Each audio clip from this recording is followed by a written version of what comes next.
Hi, good morning, everyone. It's so good to have all of you on a nice Sunday morning.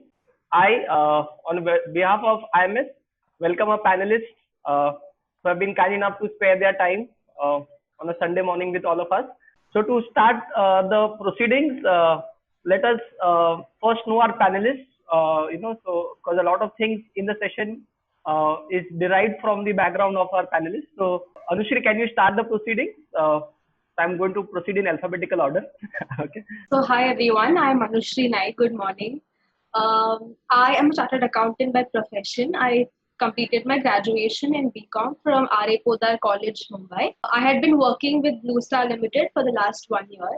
I began my CAT prep somewhere around May 2019. November 2019 was my first attempt.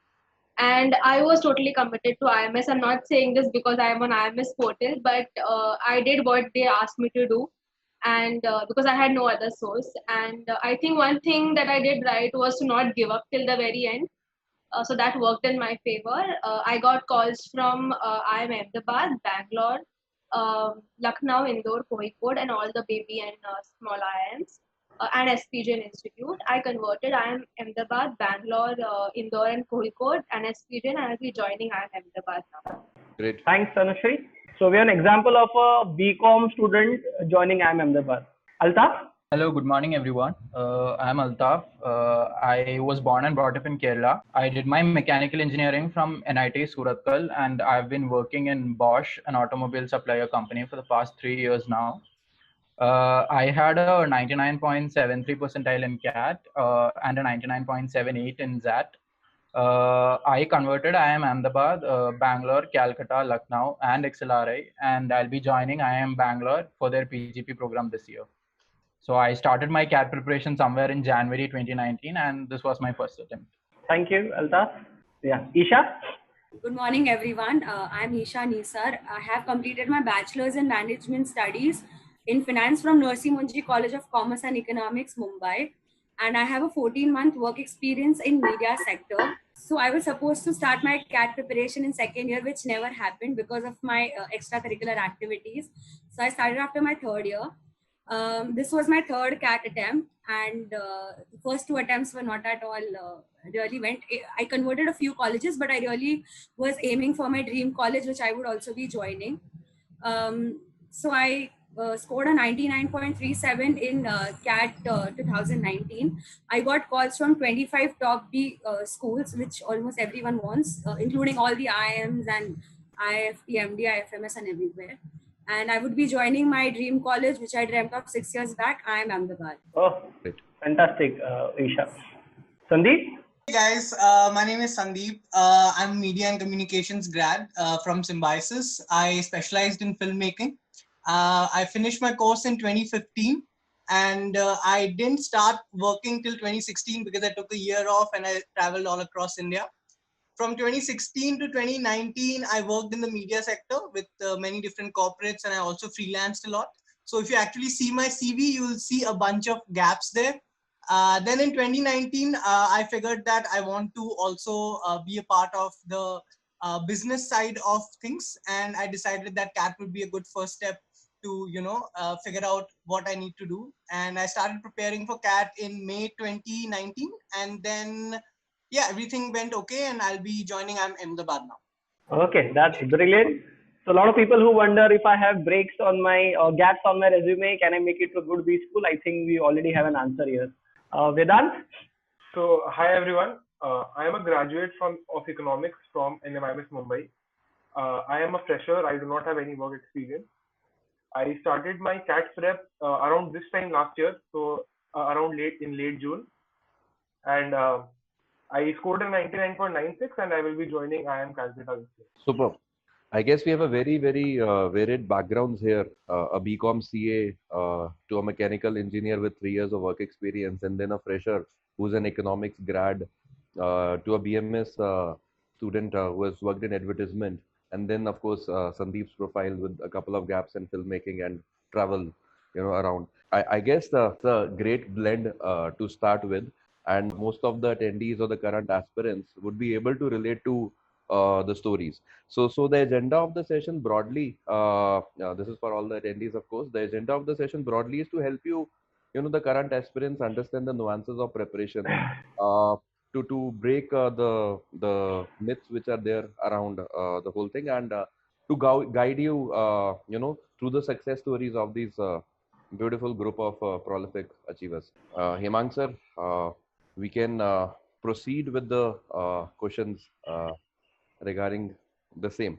So my first question to the panelists, okay, and I would request you to be as honest as possible. If you can share that one particular section. So I'm getting very academic here to start things off. Is that one particular section that troubled you the most, and what did you do to overcome that particular section?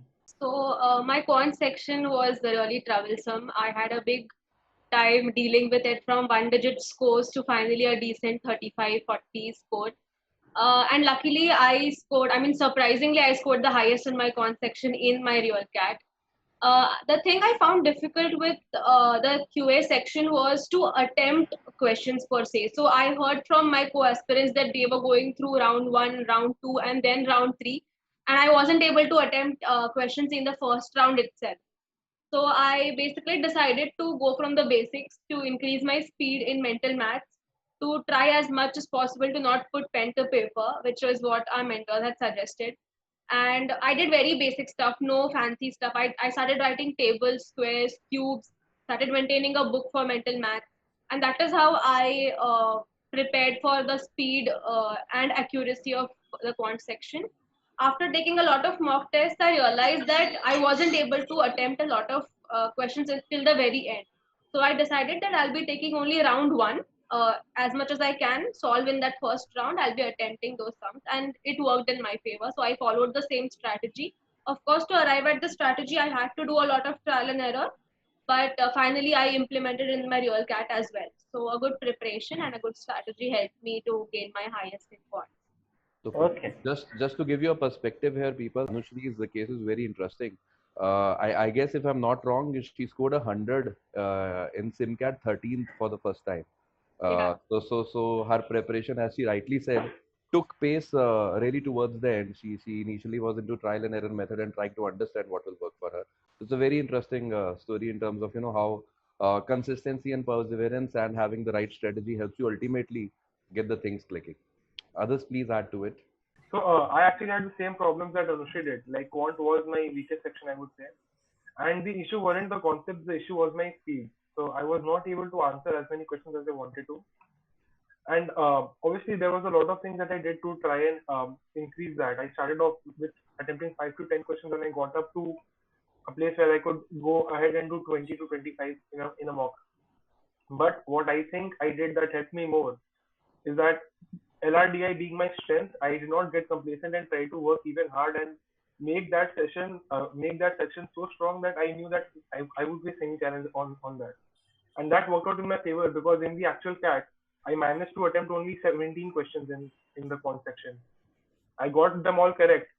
But luckily, my LR was so good that I was able to pull up my score and get a good percentile. So so even being a non-engineer, my quants and DI LR was strongest. I used to score consistently 98, 99 over there. But my verbal was on a very low. That in my first mock, I scored a raw score of 9 and percentile 44. So that I knew wouldn't bring me anywhere near to any of my dream colleges. So I worked really hard for that. I realized when I was analyzing it, I realized I can get the passages correct, but my main problem was that I slept during the RC passages. I am not a reader, and I cannot read so much. You actually went to sleep during the RCs? I would go in some other mode. Yeah, I get it. Example of students reading mechanically, and the mind is slipped away somewhere else. That happens to a lot of aspirants. I understand. So I started focusing on my reading part. I used to read 1 hour daily. Majorly I used to take Wikipedia.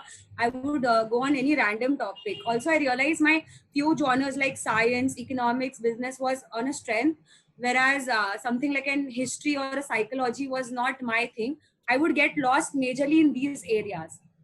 So I started reading on all of those aspects as well. The second thing I did was I did a trade-off with my peer groups. I would teach them DLR and cons, and they would teach me in written verbal ability. And we would in depth discuss about the passages. We would discuss about how to eliminate options and everything, because I knew my logic was really bad. My intuitions went correct, but my logic was really bad. So then that's how they helped me out, and that's how I consistently focused on that. Also, one more thing which really helped me was Tony Sir's masterclass on verbal ability, wherein he said that you should also focus on verbal ability and not just RC. And that's how I improved my accuracy of verbal ability to 8 out of 10 correct. And then I scored a decent 96 in my actual CAT. So Isha, I would like to add to that, because even my VARC was very weak, and I'm not proud to say this, but I do not have a reading habit at all. So Altaf, before a 3-year experience, a mechanical engineer, it's your birthright to struggle in verbal. So basically that's what happened. Think about. Yeah. So basically that's what happened. So I had hardly read around 4 to 5 novels before starting for CAT preparation, and it actually took a toll on me during the mock exams. So in order to rectify this mistake of mine, I started reading newspaper somewhere around February, and the intention was twofold. One was to be aware of what's happening around, and the second reason being to get acclimatized to reading ultra boring topics. So when you read newspaper, it's not at all interesting. You don't find, like, that's the same case with RCs as well in CAT. You don't find all the articles fun to read. So you should get to that habit where you do not focus on boring articles. My VA was strong. I was consistently able to score around 7 to 9 in VA, but RCs, the accuracy was really bad. So when you start reading newspaper and when you start trying to comprehend what's happening, it improves your comprehension skill as well. So you start thinking deep into what's happening around, and that actually worked in my favor, and I was able to score a decent 98 plus in VARC. And I also one honest suggestion and advice to all the aspirants is that start reading newspaper, because it will help you in the long run. It will help you in your VAT PI process as well. And when you have a good habit of reading newspaper, it develops your personality, which reflects during the interviews. Yes. And then there's one more thing. Start reading from this website called aeon.com, aeon.co, I think. So they have amazing articles. Every 3 to 4 days, they put up 3 to 4 articles. One article will be around 1,200 words. The rest of them being 3,000 to 4,000 words. So please do read that, because they cover various topics from science, technology to psychology and other abstract topics as well. So if you are used to this, you will find CAT VARC pretty easy. Yeah. So I didn't have one subject which I was having problems with. I had two. So before I started thinking that, okay, I need to enroll into IMS or any other coaching institute, I thought I'll take a test and see how I'm doing. Where do I stand right now? So I took the CAT 2017, I think it was. And then I had all the constraints, like I had it in a 3-hour time. And then when I saw my scores, I got a 78. Like, this is my raw score. So I got a 78 in verbal, and I got 0 and 0 in QA and DLR, right? So I figured that, okay, one subject I don't really need to worry about, but the other two I'm clueless. So if you guys are thinking that you guys are lacking behind, then, well, I'm like a prime example that there's a lot of time. Cool. So what did I do for those two subjects? My approach was very different for both. In quants, a lot of it, I really feel that if you're actually comfortable with numbers, then quant isn't a very tough subject, at least from a CAT level, right? Like, they don't really want you to be like rocket scientists out there. They just want to check that you know the basics, right? And you can do it in a time frame. So I figured if I get my fundamentals right, it'll be okay. But then again, quant is like a vast subject, and there are like tons of different things. So there's algebra, there's numbers, there's arithmetic, there's geometry. And I haven't done maths since 10th standard. So after 10th, I decided, okay, I'm going to be a filmmaker. I don't want to deal with maths, like, so who cares, right? So somewhere in the middle of my preparation, I realized that CAT is honestly not even entirely about knowledge, right? It is about knowledge, but it is a lot about strategy. So I figured that if I can get my strategy in place, then I'll be okay. And my strategy was, no matter how many questions I do, I need 100% accuracy. So I got a few subjects like nailed. So arithmetic, I was like, you could give me any question, I could do it. You could give me any question from numbers and most probably I could do it. Algebra, you could give me any question, I could do it. Geometry, I still didn't know anything, even after like trying a lot. But again, like I realized that after like in the exam, out of 34 questions, max I can anyway do 16 or 17 questions. I have to get those right. So I focused on some areas and made sure I nailed them down. And with LRDI, honestly, I think it's about practice. If you practice, if you really just keep doing 5, 6, 7, 10 sets every day, depending on how much time you have, it's gonna work out. Like I was not very motivated in the beginning. Then I started preparing with a friend of mine, right? And then he was an engineer and he was super good at quant and LRDI, and he was really horrible at BA. So we sort of complemented each other in that way. And it became very competitive in an extremely healthy way. So we would sort of like exchange scores after we took sectional tests. And because of that, because I kept practicing DI and LR, the level of difficulty sort of came down. And in the end, I think I scored around, like my percentile was close to 95 in both DI and quant. And even in, VRC, let's say it was very good. So yeah, I mean, there's a lot of time. This is June, exams in November. There's nothing really to worry about. And even if you have more than one problem areas, it can definitely be taken care of. For most of the aspirants, sorry, Mank sir, to cut you there. A major learning for all the aspirants probably here is that it's not that these guys made it without any problems. So all of them had their own challenges, set of challenges. It's what has helped him. What was common in all of theirs, understanding was, one, they had a strategy in place. Okay, so they worked around how they're going to tackle their problems, and then there was a very, very consistent effort, including practice and all. So for all the CAT aspirants, MBA aspirants there, these are the two major takeaways from what these guys shared. Once students get an IMA call, IMB calls, like these guys have IMC calls, correct? Most people think of them as demigods and Mr. Perfect and Miss Perfect walking the earth. But I'm very glad that these people share their stories and their struggles, because it tells us that these goals are not unachievable, right? Yeah. So Sandeep, when he says that he scored a 0 on a quant LRDI to start off with, and the place that he has reached, I think it's an amazing journey. Same is the case with Anushri and Isha, as they have shared. So I hope you also focus on the process, which is they did work hard on their weaknesses, and not only focus on the outcome, which is that they got into IMABC. Okay, so there is a lot of learning in the process that they have followed. Sandeep, a question for you. What made you turn to an MBA? So filmmaking to MBA, they look to be opposites to most people. So when did you decide that, okay, an MBA is required in my life? So, like I said, I used to work as a producer for television and for digital platforms. So somewhere my career sort of started in 2016, early 2016. And I used to work with corporates till around almost till like October, November 2019.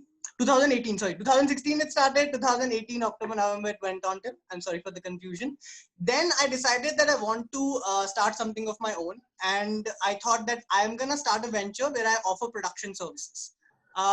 For the next almost more than 6 months, so I had made a network by then of people in the industry who I knew who would want those services, and for the next 6 to 7 months, I provided those services. The business was fine, and I had work coming in, and there were clients. But somewhere in the process, I realized, even though I might be good at the product, which is the production services I offer, it could be any product for you guys, I really was not sure how to run a business, right? So I didn't really know how could I scale it later on. I didn't really know how to best market it. I didn't really know what is the best way to take this venture forward. Can I make it into a company later on?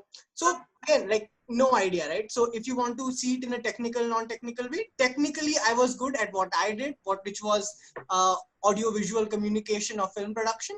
But from the business side of things, I didn't know anything. And like everything in life, you sort of need to be trained for it. Like even actors go to, acting school to get trained. So I want to in the future be able to run a business and be it in the media sector or any other sector.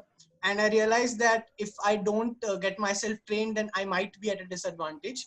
And that's the reason I decided I want to do an MBA. And I am sure that the next 2 years will give me a lot of, domain knowledge with respect to businesses, marketing, and I'll meet a lot of people who will help me in the journey ahead. Thanks, Sandeep. That's a very interesting answer. Okay. My next question to all of you, you can pick it up in any order you want. If you can throw light on your weekly study schedules or last 6 months to CAT, what did you study, how many hours, etc. The last 6 months to CAT is more like the only 6 months to CAT for me. So the first 3 to 4 months, I would say.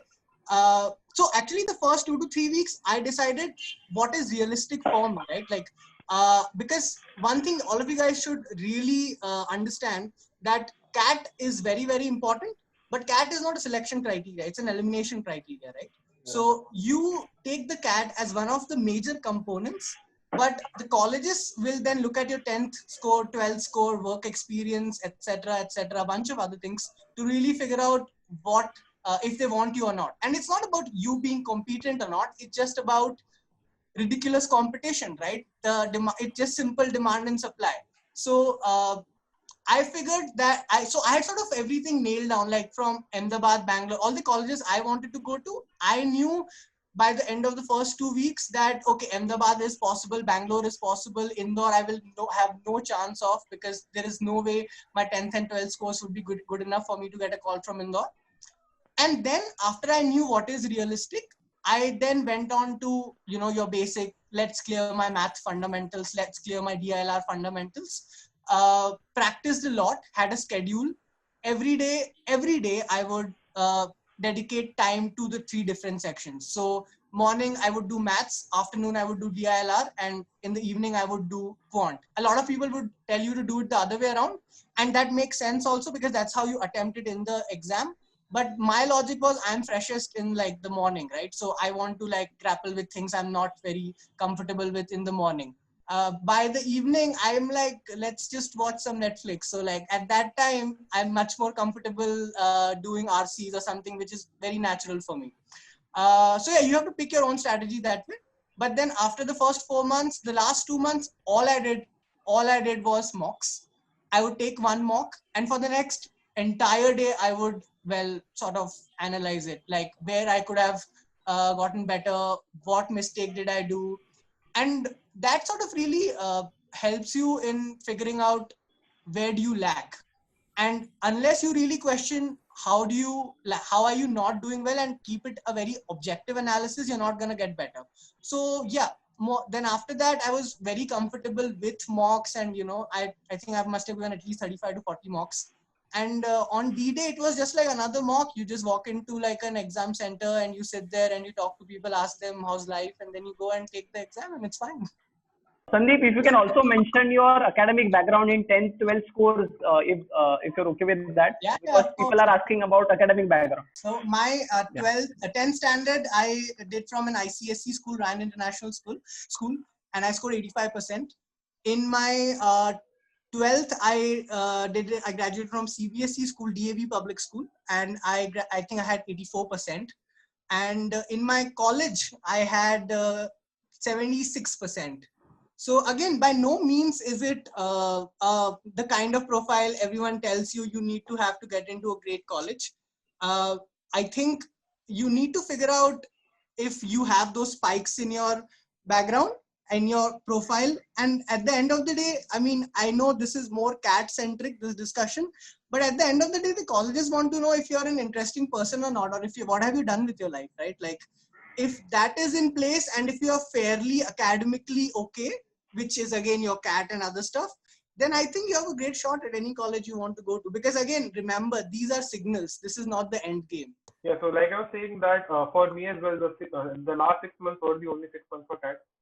And for me, the first around 2 months was mainly focused on quants, on building the concepts and everything, because I was fairly comfortable with DILR as well as verbal. So my main focus for the first 2 months was quant. I did everything else side by side, but most of it went into quant. Also, the weekly schedule, the number of hours I need to put in, I think that is a question that a lot of people ask me, and I think that time as a quantitative measure to judge your preparation for CAT is like a very rotten concept, because it doesn't matter how many hours you put in; it's about what you do with those hours. One thing about me was that I started giving mocks from the first week, and I gave one till the last week. So I gave more than 45, I think around 50 mocks, and I analyzed every single one of them. And I think no matter what all of our preparation strategies were, I think this is something that we find in common with all of us. I'm sure everyone gave at least 30 mocks and analyzed all of them. So that is the most important part of anyone's preparation, other than building your time management and strategy. And that also gets built through practicing mocks. And yeah, that was my entire schedule. I used to, the first 2 months I focused on my concept. After that, I gave a mock, saw what was weak, saw what was strong, and worked and made a weekly schedule based on the mock I just gave, and hoped that the next week those changes will reflect. And that is how I went on with my preparation throughout. And for my background, I did my 10th and 12th from CBSE. I got a 95 in class 10, a 90 in class 12, and my graduation, BSc in economics, I got an 81. So I started my CAT prep somewhere in January. So there is a misconception that lurks around that you need to focus all your energy on CAT and you need to let go of everything else, which I would say, as Vedant used, it's a rotten concept. Yeah. So you have to prove your potential in an interview, and as Sandeep said, you have to show how interesting you are. So basically, if you can multitask many things at a time, it's well and good. It reflects really well on you. And so how my schedule was, I started somewhere in January and I cleared all the basics by the end of June, and I started giving mock exams since June, like by June end. In 5 months, I gave around 54 mocks to be exact, and I analyzed each and every mock religiously. So that helped me a lot. And in the last 2 weeks, I did not take any mocks. I was just relaxing. I was just, taking a few deep breaths every day and getting back to a normal state. So throughout the process, I used to work till 9 o'clock to 6 o'clock. And after that, I used to go to gym, come back at around 9:30, read, eat, take a shower, read newspaper till 11:30. And then after that, around 2 hours, I used to prepare for CAT. So basically, I studied what I wanted to study that particular day. Some days it will be quant, some days it will be DILR, depended on the mood. I did not prepare for VRC, I just read newspapers. So I gave around 3 to 4 sectionals for VRC, that was it.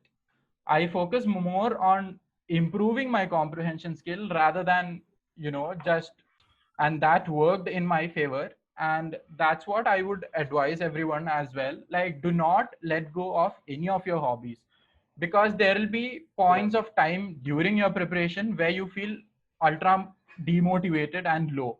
And that's when you feel like giving up on everything. That's the time you need to take a break, and you need to come back after 3 to 4 days feeling fresh. And these 3 to 4 days, you need to do what you like the most. So I used to go on trips. I used to go out with my friends, and gym was something which I never gave up. But right now it's not possible because of Corona. I regret that. That is a different thing altogether. And yeah, please do not think CAT is the end. CAT is just the beginning. So do not leave anything else. Like, try to handle everything together, because life doesn't come that easy for anyone. So just do that. And a bit about my background, I finished my 10th and 12th from CBSE. I had a 10 CGPA in 10th, and in 12th I had a 96.4. And mechanical engineering from NIT Surathkal, I graduated with a 9.47 CGPA.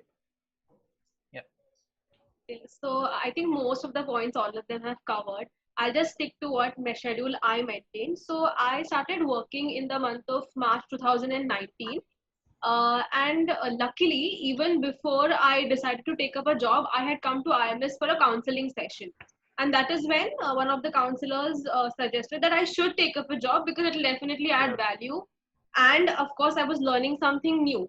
And I'm so glad I took that up, because it was very important for me to unwind from CAT preparation also. And while working, I realized that having a productive day at office in fact increased my productivity in CAT study there as well. So there were times I used to feel extremely exhausted, but it kept me going. So my schedule on weekdays was like I woke up at around 5 o'clock in the morning, studied for 2 hours, mostly quants and DILR, because I was fresh at that time. Left for office at 7 in the morning because I had to travel for about 4 hours every single day, to and fro. And I came back early, relatively early. So I came back by 6 p.m. Started studying for CAT a little bit, up till 8 9, and then go back to sleep. So about 3 hours of studies on weekdays, which was usually getting clarity over concept, solving a few sectional tests. And weekends, I used to, of course, attend IMS classes and take a few mocks. So as opposed to a lot of belief, I did not take a lot of mocks on weekdays. I took it only on weekends. But I realized that about like I always was suggested to take about 35 to 40 mocks, which I did eventually. But I had no time in weekdays, so I had to actually take 2 mocks in a day on the weekend. So that's not actually suggested. But in one of the sessions, I think Tony sir also mentioned that get into the form of attempting 3 hours test, which is rigorous.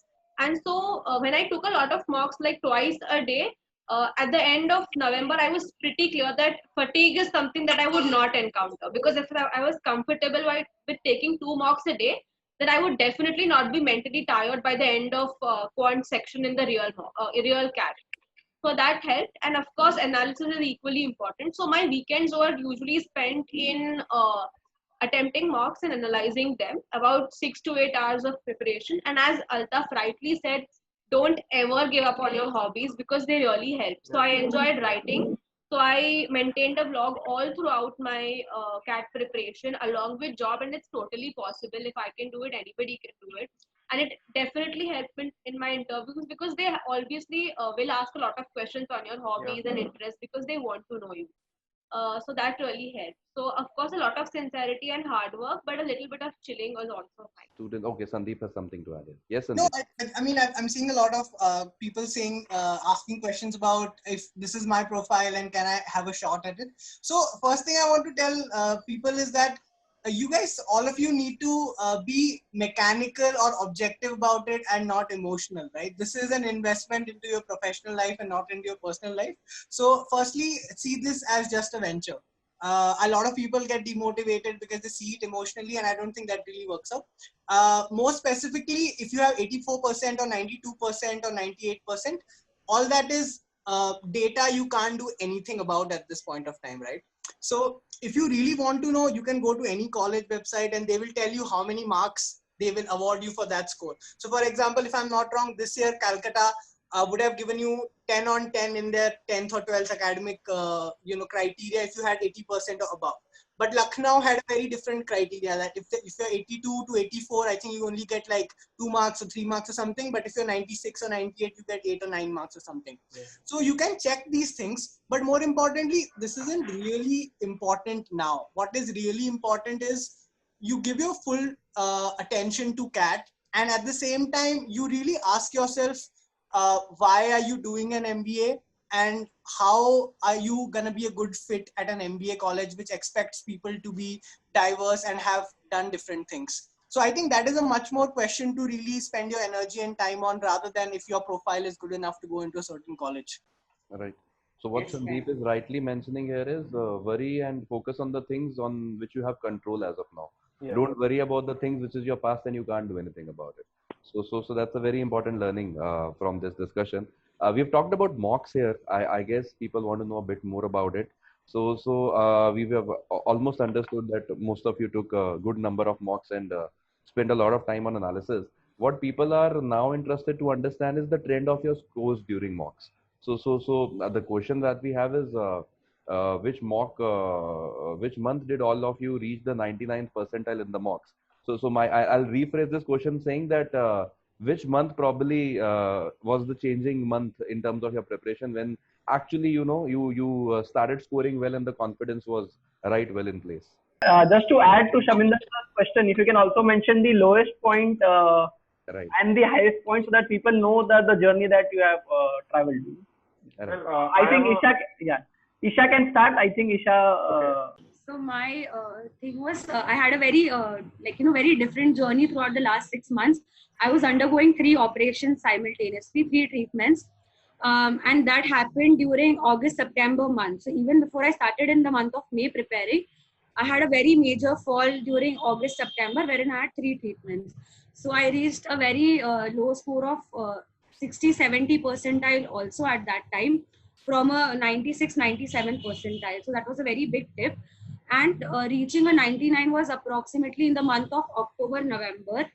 And the highest score I scored was 200 marks, which is a 99.8, just one day prior to the CAT, which is not advisable to take, but yeah, I mean, I did it anyway. Well, for me, I think I started off pretty well. Like from the first mock I gave, I think I consistently scored 100 plus the raw score. I was in the 97-98 percentile for the first 2 months, and I think from August onwards there was a consistent 99 plus. And my lowest point of the CAT of my entire CAT prep came a couple of weeks before the CAT. So IMS has this very interesting and very helpful concept called the pre-CAT, wherein you go to the actual CAT mock center, use the actual CAT engine, and the paper is actually at the level of the CAT. And I was so lucky that IMS actually let me go to the center where I was actually going to take the CAT. So that mock is supposed to be the most important mock, and it shows you almost exactly what you're going to score. And I was someone who had not scored below 97 percentile in any mock that I had given previously. And in that mock, I scored a 91 percentile. My raw score was lower than it was in the first 2 months of preparation. Now, that was the lowest point of my prep, but also the turning point, because I realized that because instead of letting that drag me down, I realized what mistake I was making. Because it's not like I was doing anything incorrectly, but I became so conscious of what I was marking. I was rechecking every answer thrice. And time is the most important resource you have in the cache. And I made that very crucial mistake, and my attempts went down by 30-40% by giving the pre-CAT. And that was the lowest point of my prep. But I recovered from that, and I'm glad I had that fall, because after that mock for the next 2 weeks, I made sure that is a mistake that I'll not do, and I did not. I am glad to say that I did not make that mistake in the final CAT, and I did well. So basically, I started giving mock by the end of June, and June 27th was the day when I gave the first mock. So before telling how it went, I would like to say that I actually subscribed for 3 test series. One was IMS, the other one was Time, and then one from Krakow by the end of September. And I gave 2 open mocks from Career Launcher as well. So by my Time ka first mock, I scored a 158, which was a 99.6 percentile. So that was my very first mock. And I was able to score consistently, but there were obviously like a lot of dipping points. So I scored 92 percentile in SimCat 9, and I had a 60 percentile in VARC that time. Obviously, there are tipping points, but obviously you can get back up and drive yourself to excel. That is there. And my best mock was mocks were SimCat 4 and SimCat 14, where I got a 99.96. And I got 100 percentile twice in Krakow's DashCat, but it did not give a better picture of where I stood, because the number of people who take Krakow's mocks are really less. So IMS gave a very good picture of where I stood, and the SimCats of IMS are at par with the level of CAT, or maybe a notch higher. Because definitely higher. Yeah, definitely higher. In terms of verbal, yes. Yeah, yes, and DILR as well, because DILR is the best for IMS, and hands down, I would suggest IMS for that. And yes, pre-CAT was also a turning point for me, because I scored very, very low in pre-CAT, and that was a turning point because I changed my DILR strategy after that. And this is very contradicting to everyone, because I went with a set selection strategy in DILR for IMS and I screwed up pretty bad. that's when I decided to let go of that strategy. And in real cat, I went from first set to last set. I would not advise this to everyone, but it worked for me. Yeah. So that was a turning point. So I would suggest everyone to take the pre-cat because it is an eye-opener. You get to know where you stand, and if you are not up to the mark, you still have the time to, reevaluate your strategy. So yeah.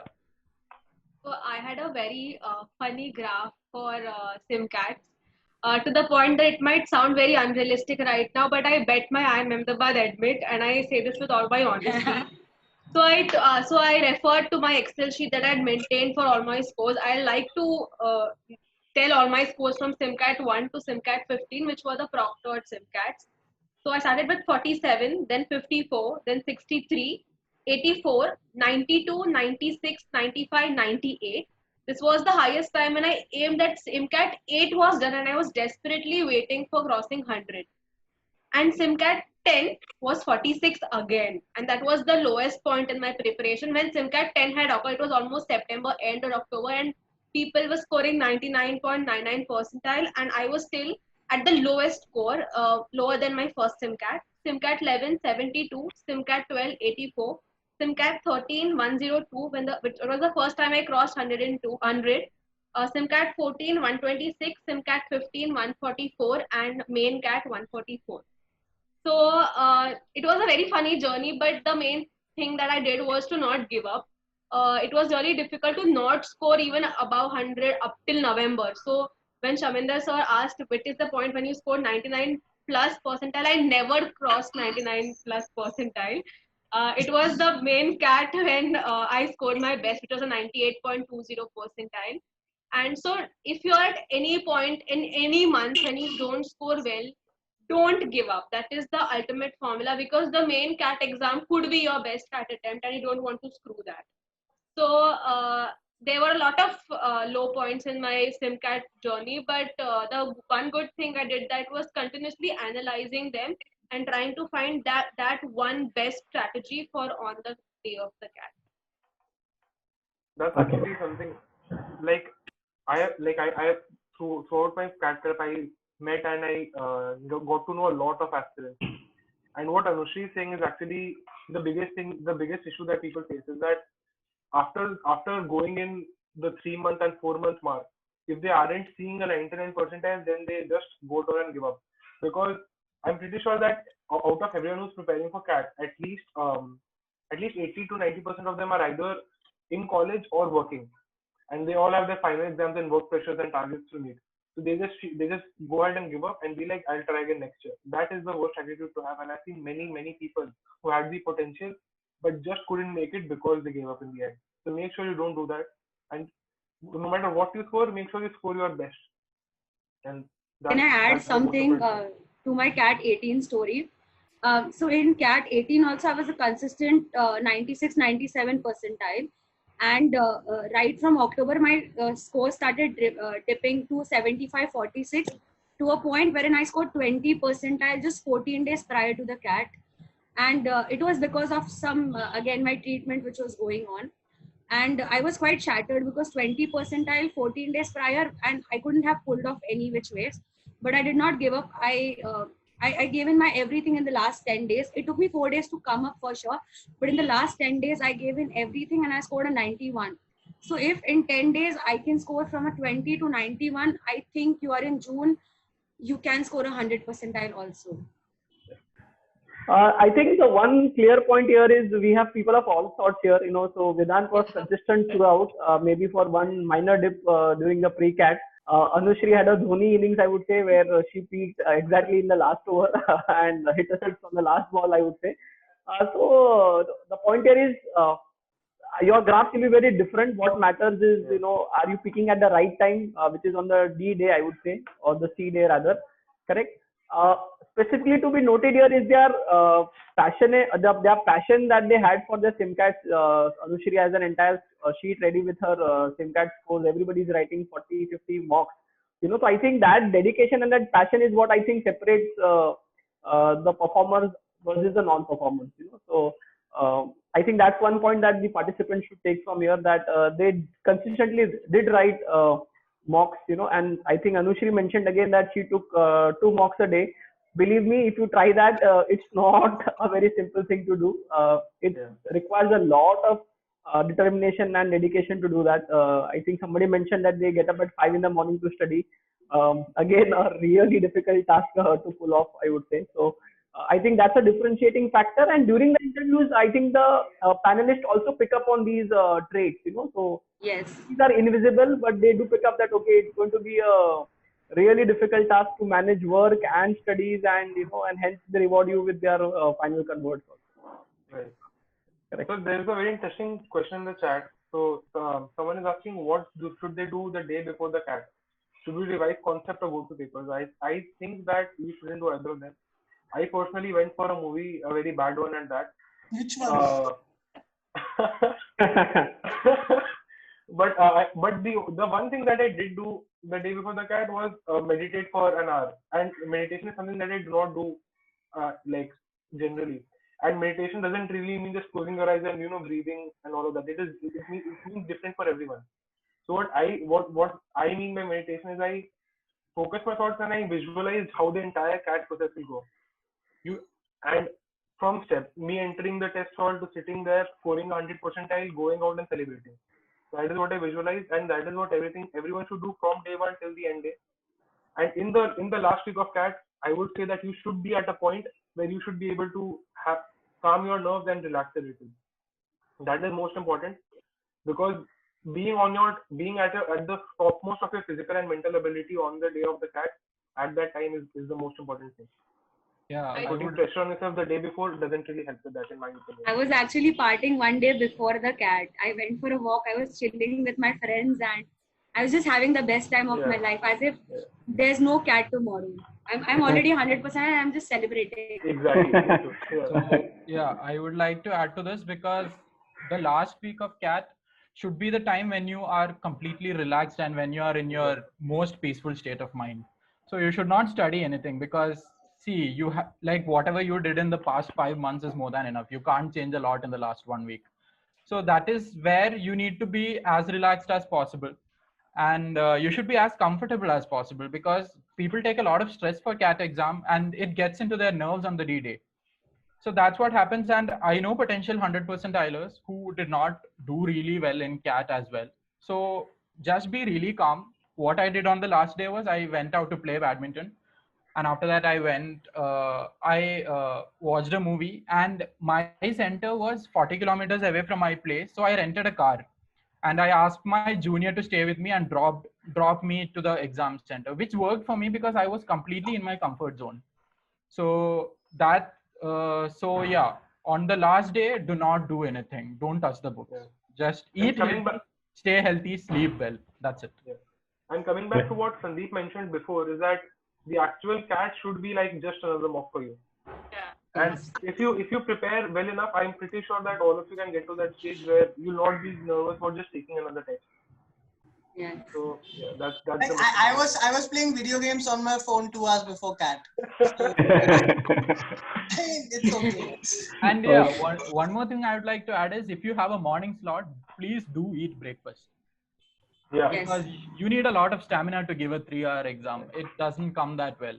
I made a mistake of not having breakfast, which reflected on my quant, but please do have breakfast in the morning. No, what Alaf is mentioning is, go ahead. Okay, so just to add to how important it is to sleep well and eat well before CAT. So I'm a CA, and CA exams has to demand a lot of preparation 1 day before the exam. So I was used to like sleeping for 2 to 3 hours before exam and then performing for CA exams. I had to actually unlearn that process and relearn a new method of attempting an exam, because it was extremely necessary, and that is what was advised by most of the mentors.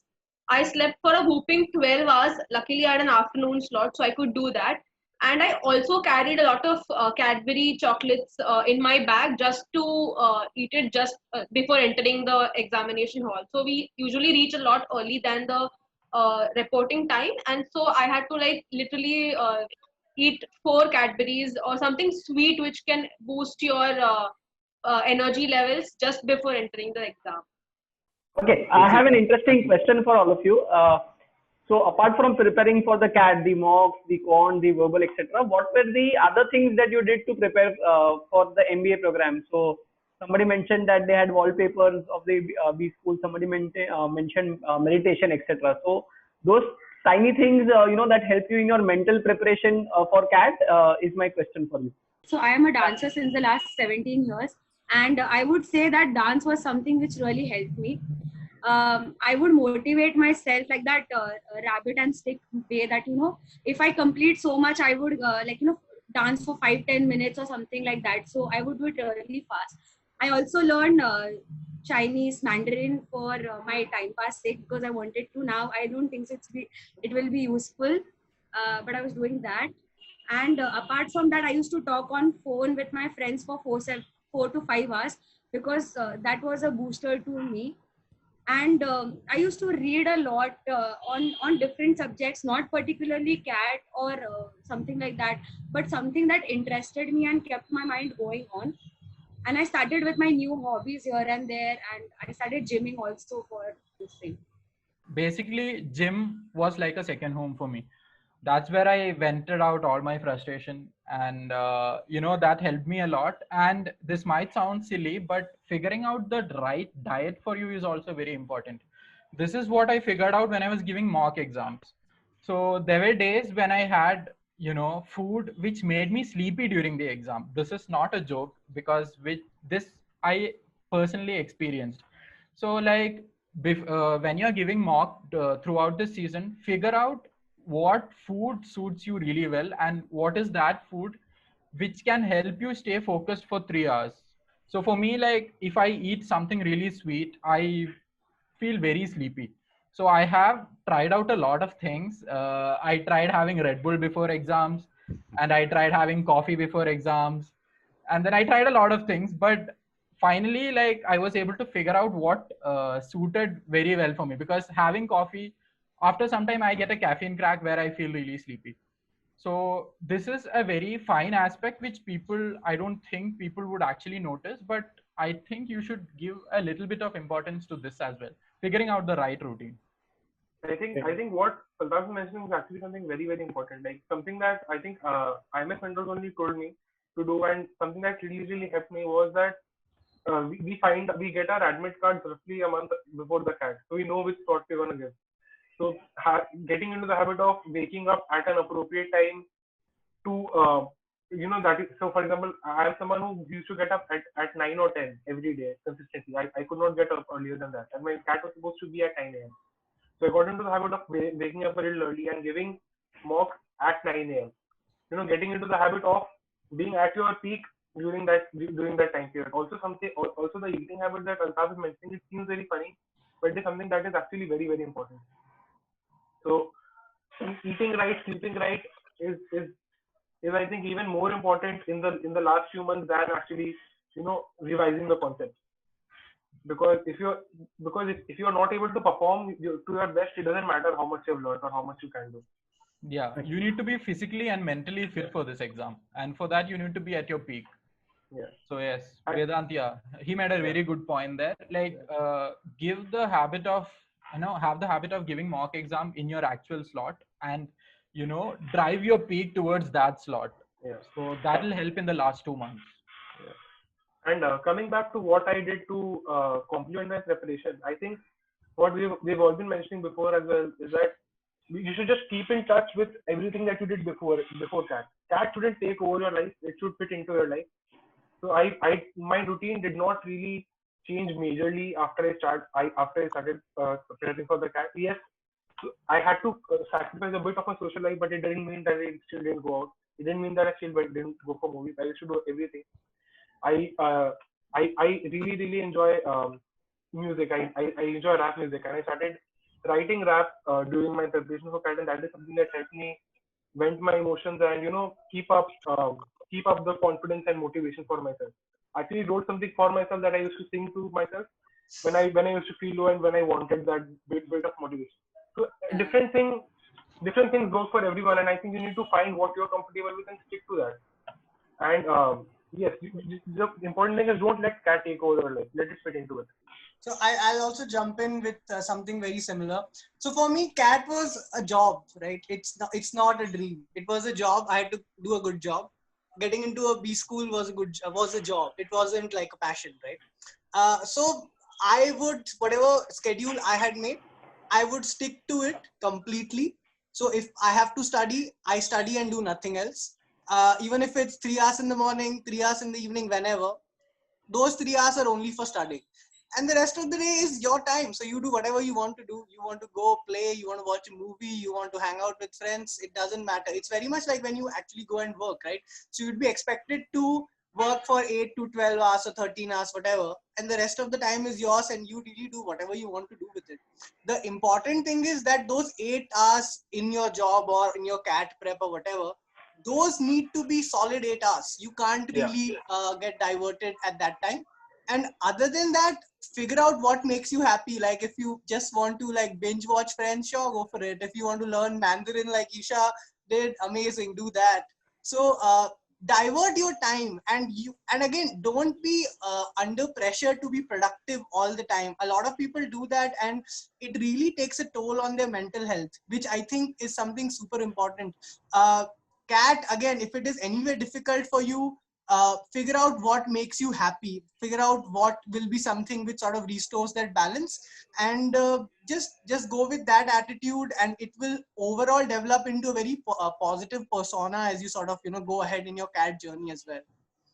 So just to add to that, apart from finding something else that makes you happy, I think also start enjoying your CAT prep. That really helps. So I think I cribbed a lot. I cribbed definitely a lot that I have to work, I have to travel. But I think I trained myself to stop cribbing so much.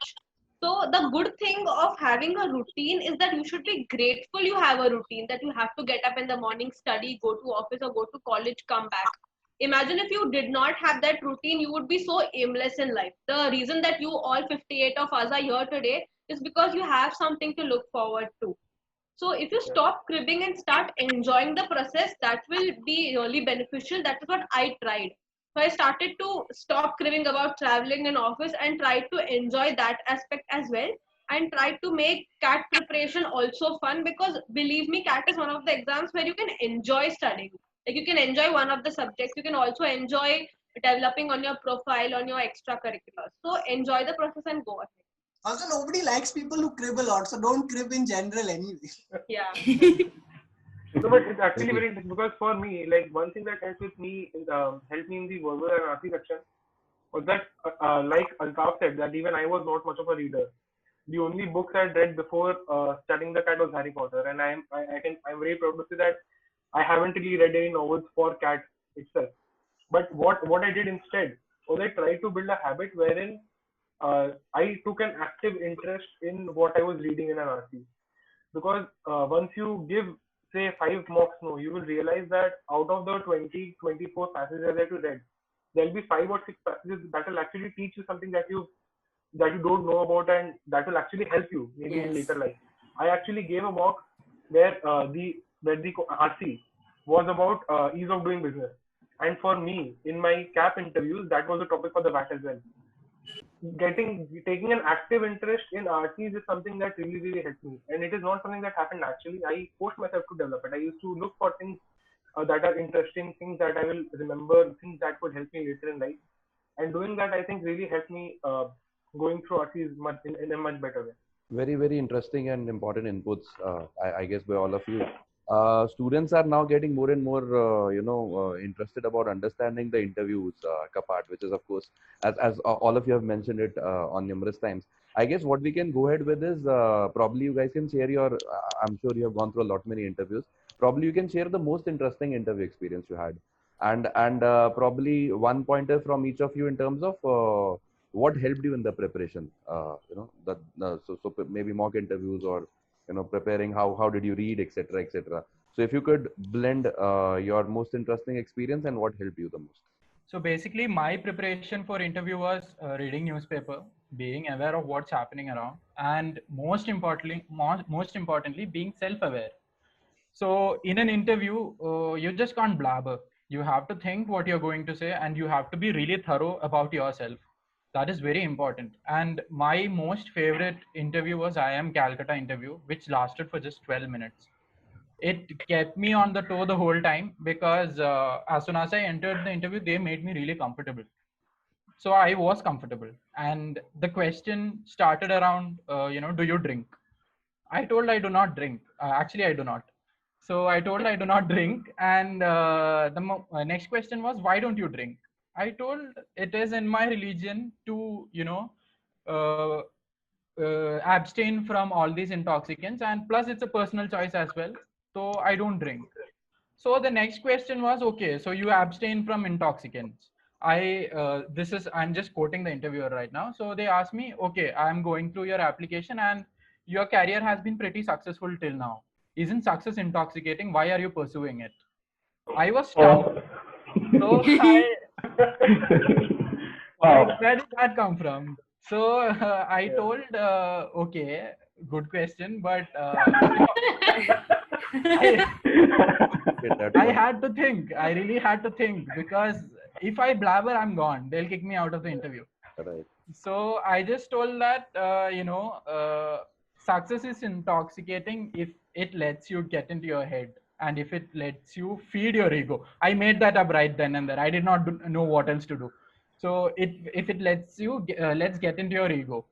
And that's what, and if it, if it mars your judgment and you make bad judgment call because of this success, that's where it gets toxicating. And if you do not let that happen, in if you take success as stepping stones for further success, then it is not intoxicating and you can keep on pursuing it. But alcohol is not that.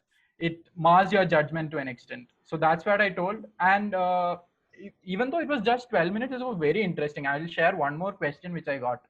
So I had a third prize in a national level chemistry quiz competition, which I mentioned in my application. So they asked me, okay, you're a chemistry enthusiast. Even though I didn't remember anything about chemistry, I had to say yes, because I mentioned it in my application. So the next question was, what is your favorite chemical? So I didn't know what to say. I thought for a while, I looked around, I saw curtains, tables, glass of water, and all that. I told my favorite chemical is water. And the next question was, okay, relate yourselves with water. So basically, I remembered Bruce Lee's dialogue there, like, be water, my friend, be adaptable, stuff like that. So basically, I threw the same funda there that, water is very adaptable. And, you put it anywhere, it takes the shape. So basically, the next question was on another level. They asked me, so basically, you don't have a personality of your own. Why are you sitting here?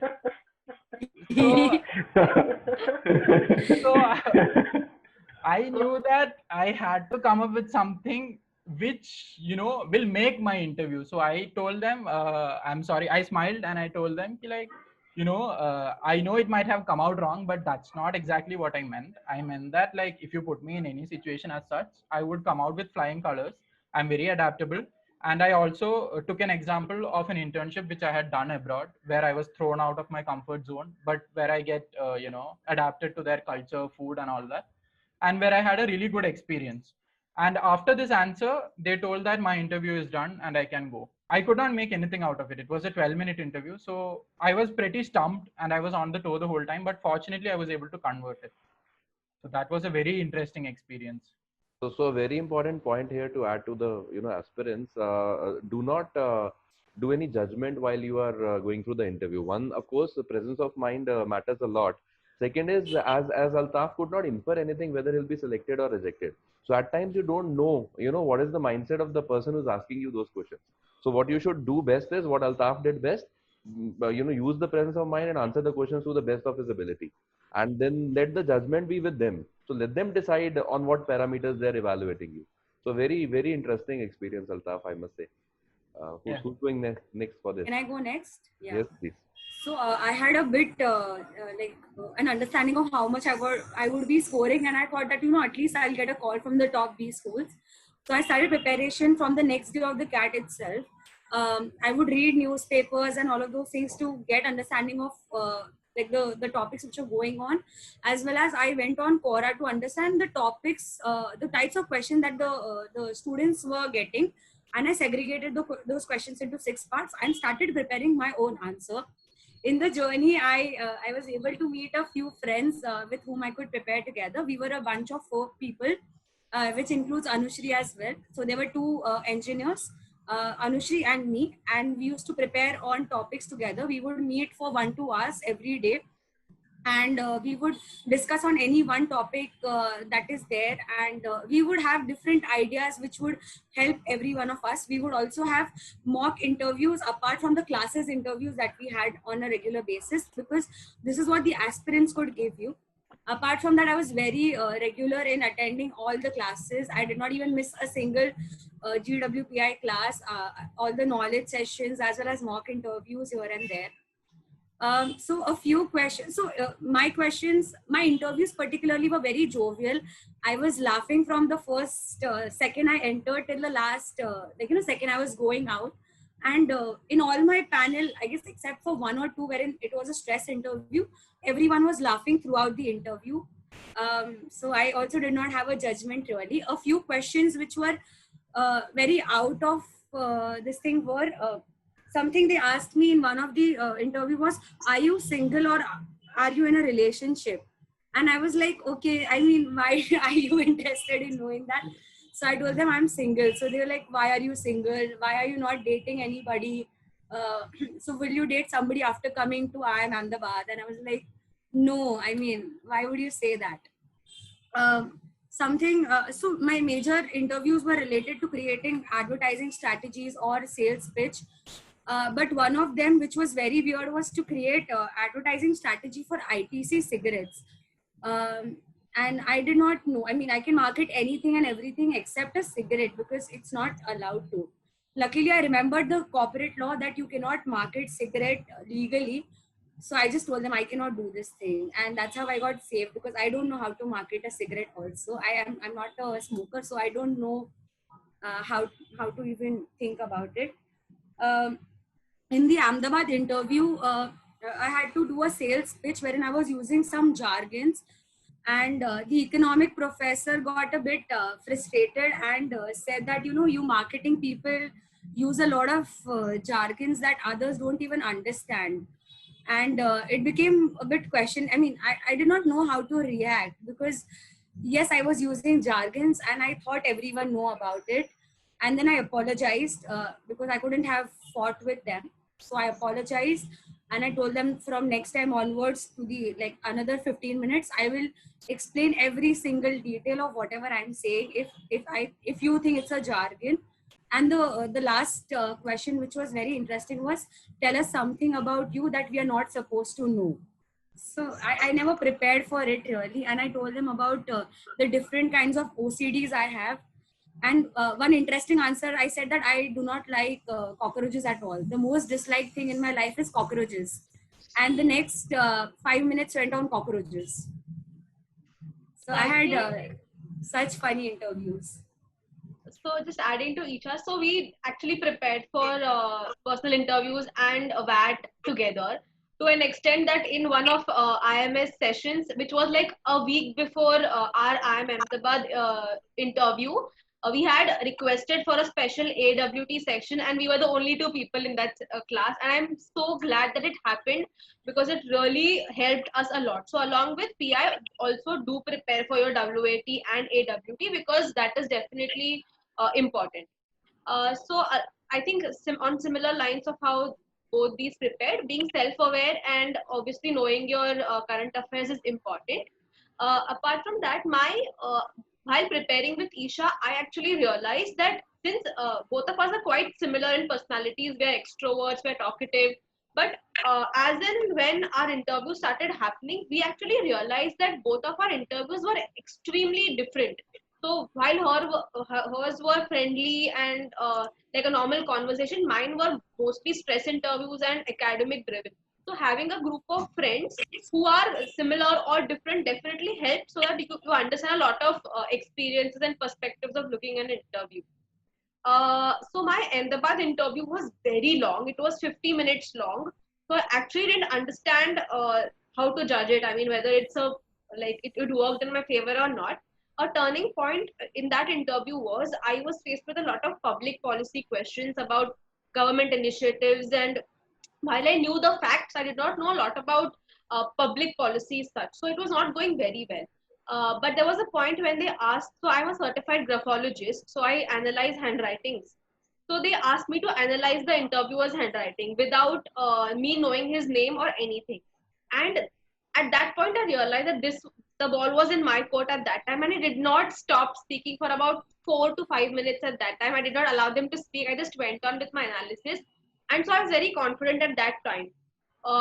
And after my Ahmedabad interview, I had my Bangalore interview about after 3 days. So I was extremely confident that if anything comes upon graphology or handwriting analysis, I would be able to answer it.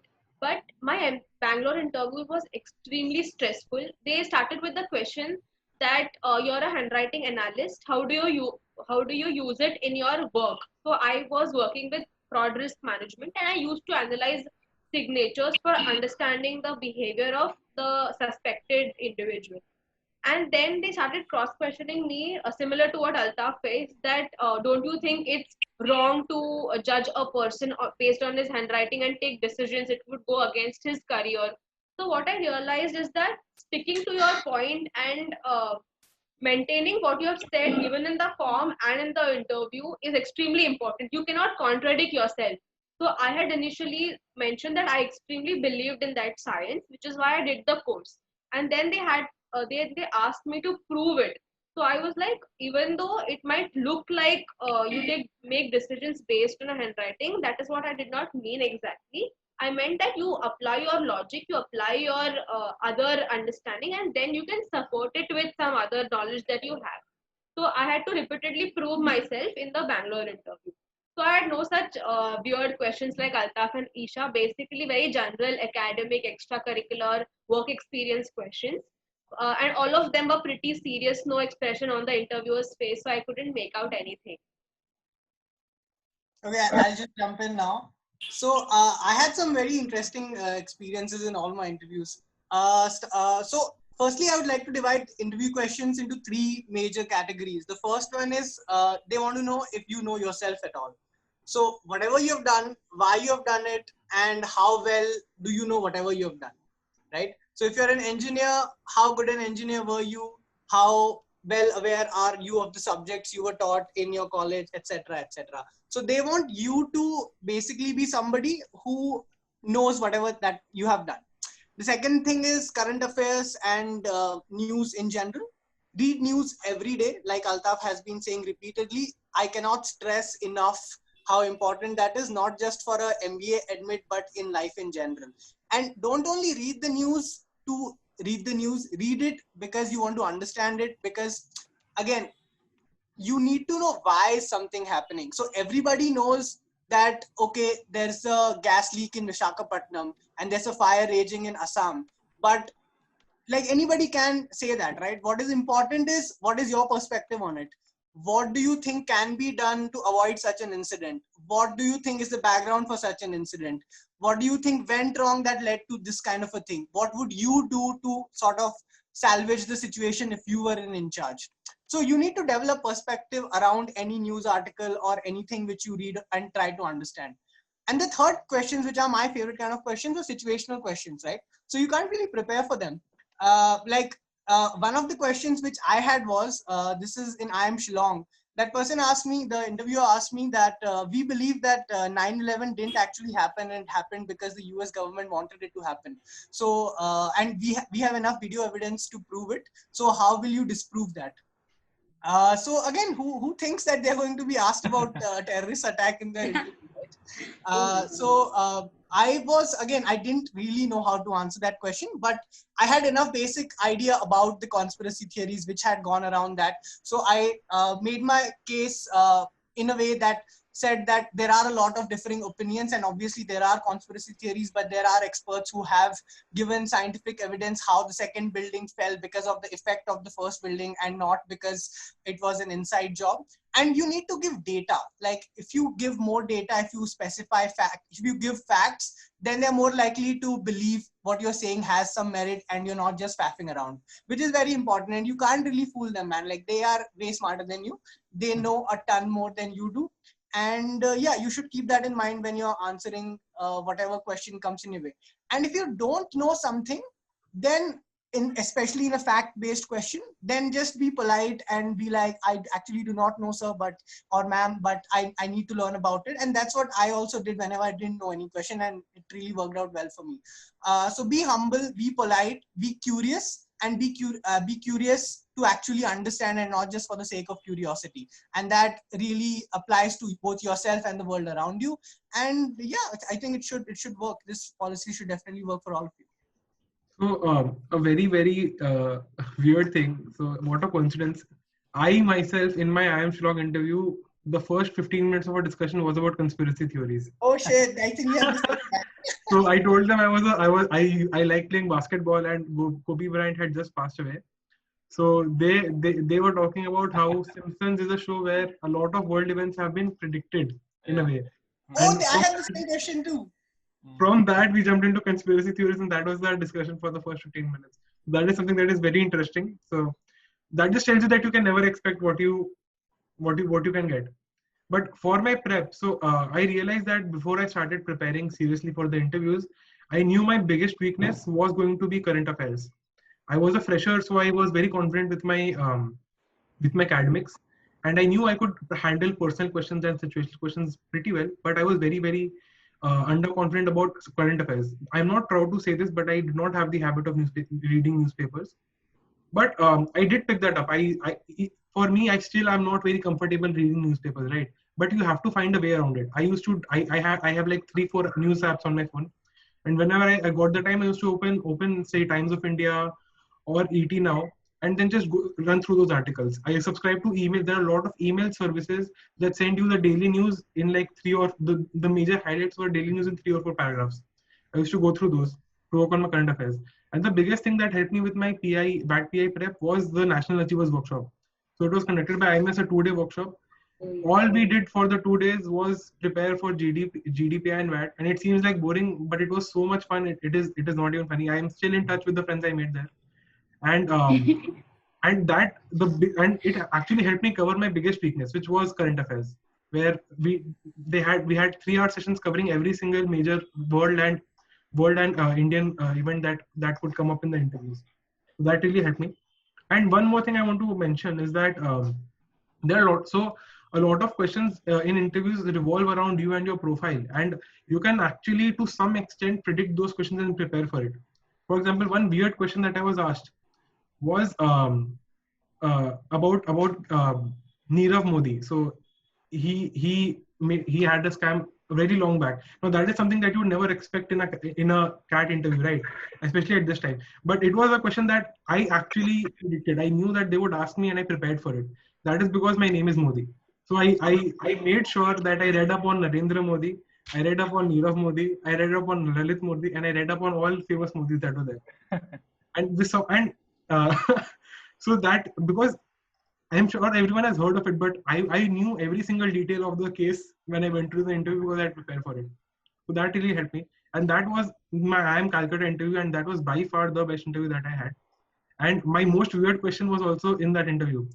So what happened was, it was a pretty long interview. I think it went on for 50 minutes, which was much longer than the average interview goes on for. So we discussed a lot of things in depth. Corona had just started taking effect, and a lot of deep discussion we had on the entire economic impact of it. So after a couple of deep discussions, one of the panelists looked at me and said, "Vedant, I have noticed something about you." And I was like, "Sir, could you please tell me about it?" So he told me that, "Vedant, you seem like the most arrogant person I've ever met. We are 3 people who are much older than you, much learned than you, much more experienced than you, and you are talking to us like we know nothing. You are explaining small things like what is demand, what is supply. Who do you think you are?" How intelligent do you think you are? Do you have such a big superiority complex that you can't even respect people who are interviewing you? So this was something. And now the thing is, it is very, but I smiled when they asked me the question, because they asked me, I knew that they had finished every technical and academic question that they could ask, and they just wanted to see if I can handle pressure or not. And I smiled, and I apologized, and I said that, sir, I'm sorry if I came out that way. I just like to be thorough, and I'll make sure I'll not commit that mistake ever again with someone else in the future. Thank you for pointing that out. And I think that works in a favor, because these questions are not to hurt you. For example, the question that they even asked Isha about her relationship, or Altaf about his personality, those questions they aren't looking for the right answer. They aren't looking for, they actually don't want to know her status. The thing is, they want to see how you handle a question, whether you blank out, whether you stammer. Like Altaf said, you can't just blabber around in an interview. It doesn't work that way. So that is something that you really, really need to work on. And I think giving mock interviews and practicing stress interviews is something that really helps. And you can always think of these weird questions. There are a lot of interview experiences out there on the internet, on Quora. Read up on them. Look at the weird questions and try to think what you would answer in those situations. And those might actually help to be patient and be calm in that interview moment. And another thing that helps is being confident in your own self. I knew what I answered was correct, and I had that confidence in me that what they are saying is actually just to test if I'm patient or not. Yeah. And another thing that I think Altaf mentioned was that it's always good to simply say that I don't know an answer if you don't. Especially for current affairs, even though I worked on it, there were at least 1 or 2 questions in every interview where I did not know the answer, and I simply said that, sir, I'm sorry, but I did not know. And that's perfectly fine. Yeah, I would like to add to Vedant, because one of the main things which I would suggest is be humble. As in, humility is something which works very well in the long run, because what Vedant did was perfect. He was very humble. He was open to suggestions from the interviewers. And there is a thin line between being confident and being cocky.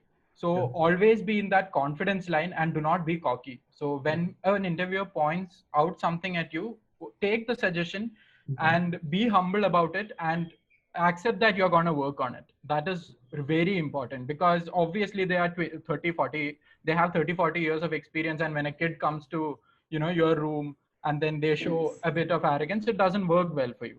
So be that. Okay, adding to NAW, since Vedant said about this, I learned a few things about me from NAW. Something like, I was questioned on this thing, how are you different from the other candidates? Because you're not from an IIT, you're not from an SRCC, you're not a national, international level, whatever, XYZ. How are you different? And I did not know so much. I was blabbering some 2-3 points, and the panelists pointed out 5 unique things about me which stand apart from the rest of the crowd. So I believe NAW was, quite helpful to me. It was supposed to be a stressed interview, but we were discussing about advertising, so it went really well for me. I think, as Vedant and Altaf rightly said, that you have to be humble. Even in one of the interviews, they told me to don't answer like a chartered accountant, you answer like a BCom graduate. So you really feel bad, but you have to accept that somewhere you might have not given good answers. So I just told them that I'm sorry, I'm not able to give up to the mark answers, and I'll definitely read upon those topics which I have not been able to answer. So I think you don't have to take it personally. It's just to test how you are as a person, your courage and your competence basically. And it won't go against you if you accept your mistakes for sure. Also, one more thing, be honest as much as possible. So almost in all my interviews, they asked me, why did I leave my job in July? And I told them honestly what the things were going on, and they were quite okay. Nobody cross-questioned me. Nobody even tried to insult me or anything that, why did you leave the job? There were others who were preparing as well as who scored better than you. But since I was quite honest, nobody even, they were quite happy with my answer. And I told them of how I was working alongside also during my CAT preparation, not as a full-time person, but as a freelancing. So that was not a problem. And Hemang sir, just correct me if I'm wrong, is NAW only for those who get top 30 colleges call? Yes, it is for the top 30 call getters. Yeah, so everybody who's here, please somehow get a top 30 call. NAW was life changing. It was the most like the most enjoyable workshops I've ever attended. I met Isha, we were in the same room, we barely slept for 2 hours, we were continuously chatting about our interviews, and it is a lot of fun. You meet around 100 odd aspirants, and definitely do make it to the NAW. For me personally, it was a very, very fascinating discussion. In fact, we have overshot our time and I didn't realize it for a bit at all. It was so interesting to hear your stories, more importantly, because they were personal and they were honest, So I'm sure all our participants also had a great time. And I hope the panelists also had a great time. So, Shaminder sir, any parting words from your side? I guess these people have given very, very good insights, to all the current aspirants. Probably I like to quote Walt Disney here that all our dreams can come true if we have the courage to pursue them. I guess the first step, the courage that these guys took, the persistent effort that these guys had, has helped them a lot. I hope the current aspirants would have learned a lot from their successful stories. Very, very beautiful insights by all of you. Thanks a lot. And to the current aspirants, all you need from your side is courage. Rest of the things, your mentors, your guides will definitely take care of once you embark on the journey. So good luck on those lines. Yeah. So thank you so much, the panelists. I'm sure you had a good time too. Correct. Yes, yes. The attendees, you can put in your comments. Let them know how you like the session. So please chat in your comments on the chat box there. And this is your schedule for the day. In case you are attending more sessions, we have just made it simple for you to refer to those. And there's a test happening simultaneously. It's a 1 hour test. So if you want to benchmark, like Sandeep mentioned, where do you start? The starting point. That test is also happening. Again, already registered. You are already registered for the same. So go ahead and take a shot at the first test, I would say. That's how it should be. Having heard a lot about mock test, I guess most of the people will be excited actually to go through one experience. Yeah, sure. So just to add, in the end, all the aspirants, if you are an IMS student, just follow what they're doing. Trust me, I didn't do anything extra from what my mentors had asked me to do. Luckily, I got a lot of personal attention because I was trying to juggle through a lot.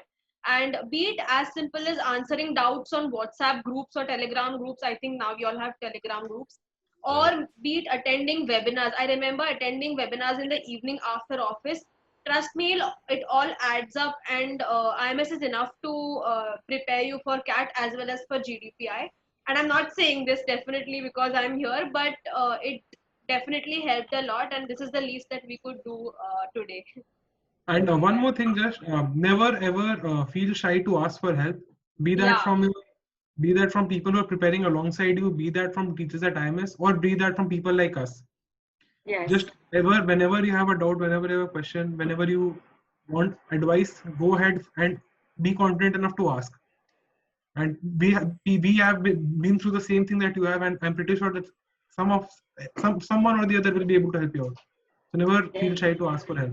That's very important. And in the ending, I would just like to say, be confident and have confidence in yourself that you will be able to score. Because if you lose your hope in yourself, you'll not be able to perform. So believe even in your dip points that you will do it, and in the end, you will do it well.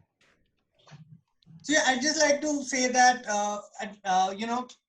it doesn't matter where you are starting from. You can start from zero, but you can get where you want to get to if you are focused and if you're positive about the things and you are not emotional about it, but like very strategic. So never forget that. Be very goal oriented, set goals, be focused. And I'm sure that with IMS, with everybody else who who is already, who's already at a good school, they can help you, they will help you. In fact, if you haven't noticed, all of us like to talk a lot, so we will be more than happy to help you. So yeah, just take it easy, but make sure that you don't take it too easy. That's all. Great. Thank you. All right. Thank you so much. Thank you, everyone. It was a pleasure hosting you all. Thank you all the Thank you, panelists. sir. Great insights. Yeah. And all the best for your future. I'm sure we'll have more exciting stories to say when we chat next. Okay. Thank you very much, sir. It was a Thank you pleasure. so much. Good luck for your journey. Thank you. Take care. Thank Good you. luck to you all. Good luck, everyone. Good luck to everyone. Bye. Bye. Bye. Bye.